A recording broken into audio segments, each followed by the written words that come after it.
다음 아이템 김현 기자가 준비했죠? 네, 두 번째 아이템 제가 준비해 봤는데요. 김정은 바로 옆 수행원은 누구? 새 선전화인 미사일 담겨입니다. 지난 8일 이 북한에서 북한 정권 수립을 기념하는 이 구구절 행사가 있었는데요. 네. 여기서 이 김정은 국무위원장 바로 곁에 그동안 본 적이 없었던 새로운 이 의문의 여성이 등장을 해서 네. 눈길을 사로잡는 모습이었습니다. 지금은 나오지 않고 있는데 네. 저 잠시 뒤에 나올 것 같아요. 저 뒤에 있는 이 검은 정장 차림에 안경을 쓴 저 여성입니다. 좀 비슷하게 생긴 것 같기도 한데요. 그렇습니다. 20대 네. 후반에서 30대 이 초중반으로 좀 추정이 되고 있는데요.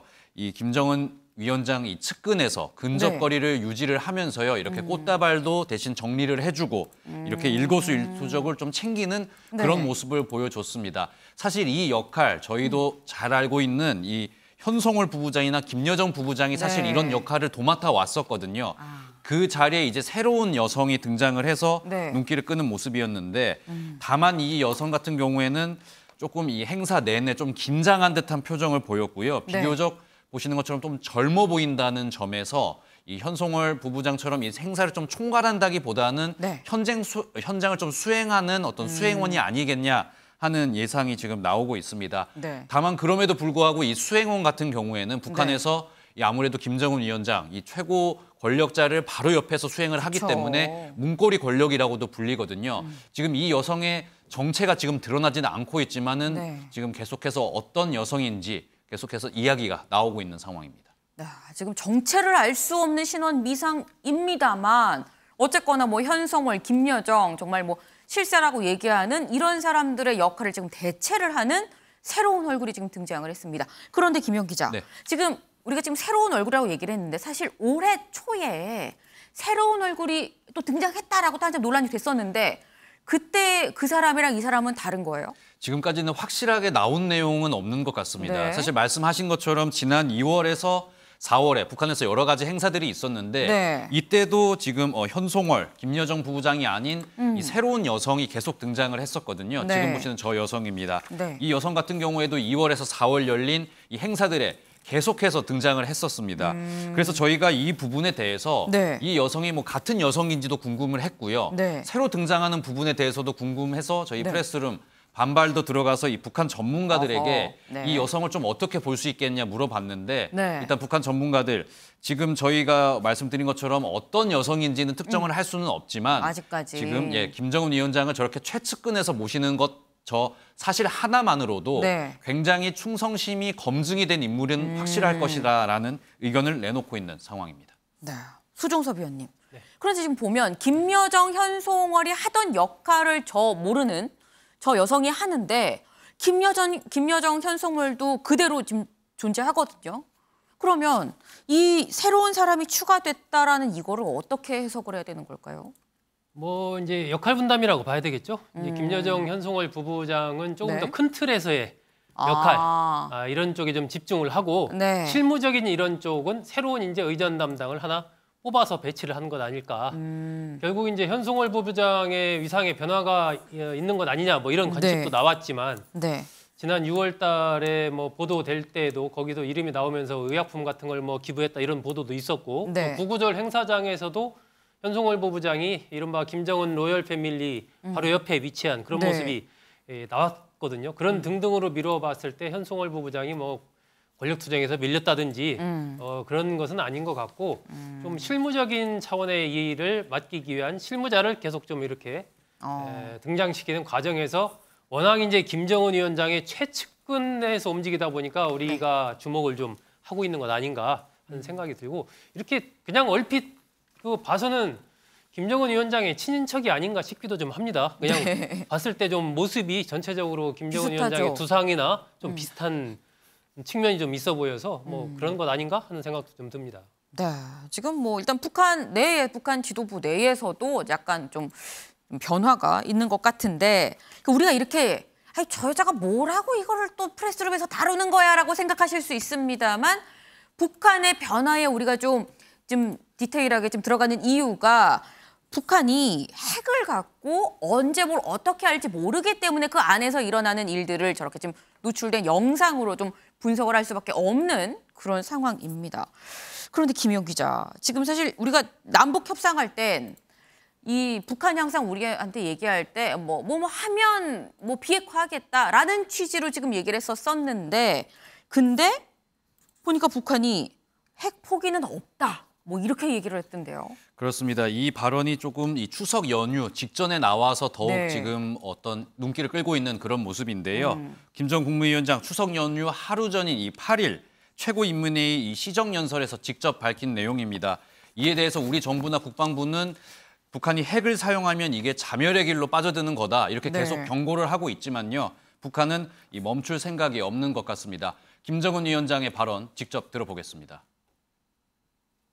절대로 먼저 핵 포기란 비핵화란 없으며 그를 위한 그 어떤 협상도 그 공중에서 서로 맞바꿀 흥정물도 없습니다. 그 어떤 극난한 환경에 처한다 해도 미국이 조성해 놓은 조선반도의 정치 군사적 형세 하에서 더욱이 핵 적수국인 미국을 전망적으로 견제해야 할 우리로서는 절대로 핵을 포기할 수 없습니다.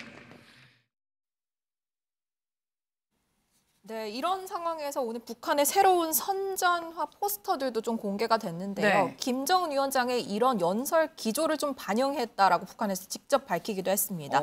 이 보시면 이 왼쪽에는 국권수, 국익사수라고 쓰여 있는데 우선 네. 가장 크게 그려진 정중앙 여기 보이시죠? 바둑무늬의 미사일이 화성 14형이고요. 17형이고요. 죄송합니다. 이 왼쪽이 화성 15형. 그리고 이 밑에 보이실지 모르겠어요. 북극성이라고 쓰여 있는 미사일이 있거든요. 네. 그게 신형 중거리 탄도미사일 북극성 2형입니다. 뒤에 SLBM도 있고 이렇게 정말 북한이 밀고 있는 한 7가지의 미사일이 한꺼번에 그려진 모습이었고 또 다른 선전화 포스터를 보시면은 미사일들뿐만 아니라 이 북한의 주력 전투기인 러시아산 미그 29가 출격하는 모습도 그려져 있습니다.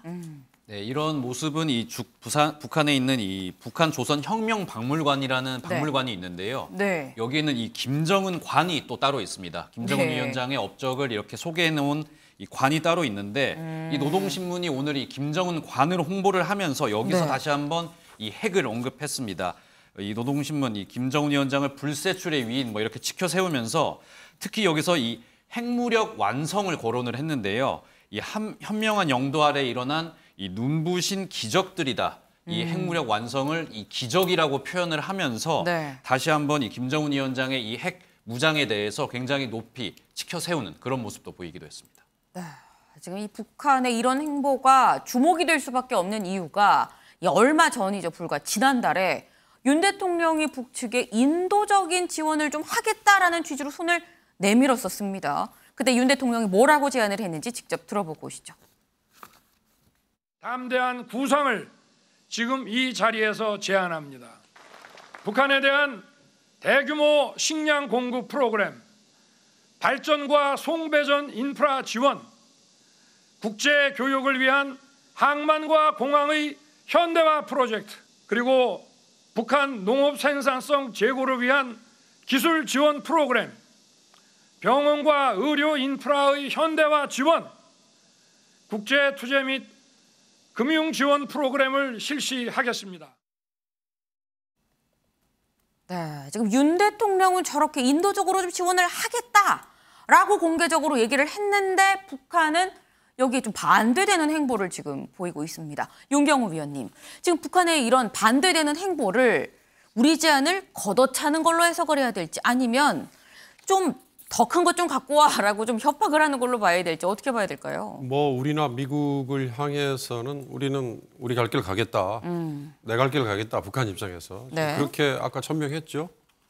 김정은 위원장이 뭐 공개적인 연설에서 비핵화 포기할 수 없다라고 단언을 해버렸으니까. 네. 그러니까 이제 윤 대통령의 담대한 구상이라는 게 북한이 비핵화에 대해서 적극적인 모습을 보이면 다 정리해서 경제 제재 이거 풀 수 있다 이런 뭔가 적극적인 의사를 보인 더 거예요. 큰 당근을. 그렇죠.